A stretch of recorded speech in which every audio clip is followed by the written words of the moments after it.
Welcome everybody. We're here today to talk about why we should incorporate Compex Muscle Stim into our rehabilitation and enhancing sporting performance.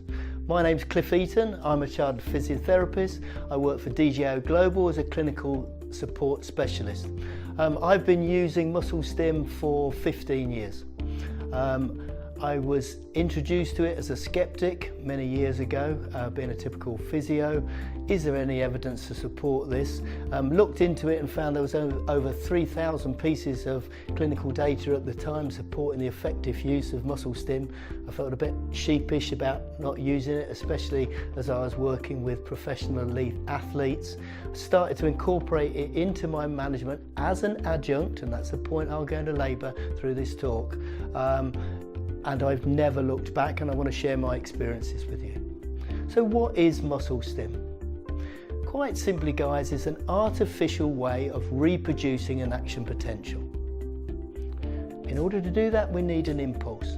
And the impulse that Compex use is 98% mimics that sent from the brain.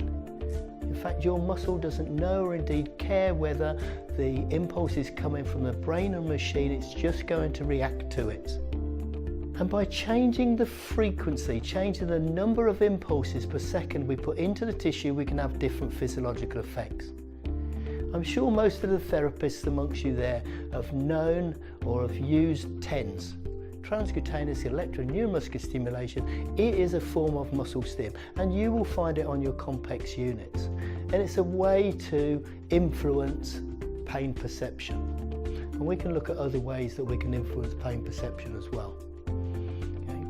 So we can also get a muscle to turn on and off quickly. We refer to that as a twitch. Now that has physiological benefits. We can increase blood flow to an area. Why is that important? You think immediately post-injury, once a bleed has finished, we need then to encourage fresh capillary beds to come into the area. They're going to bring in the chemical mediators to initiate the healing process. Also, those new capillary beds are responsible for laying down granulation tissue, so this is really good for wound healing.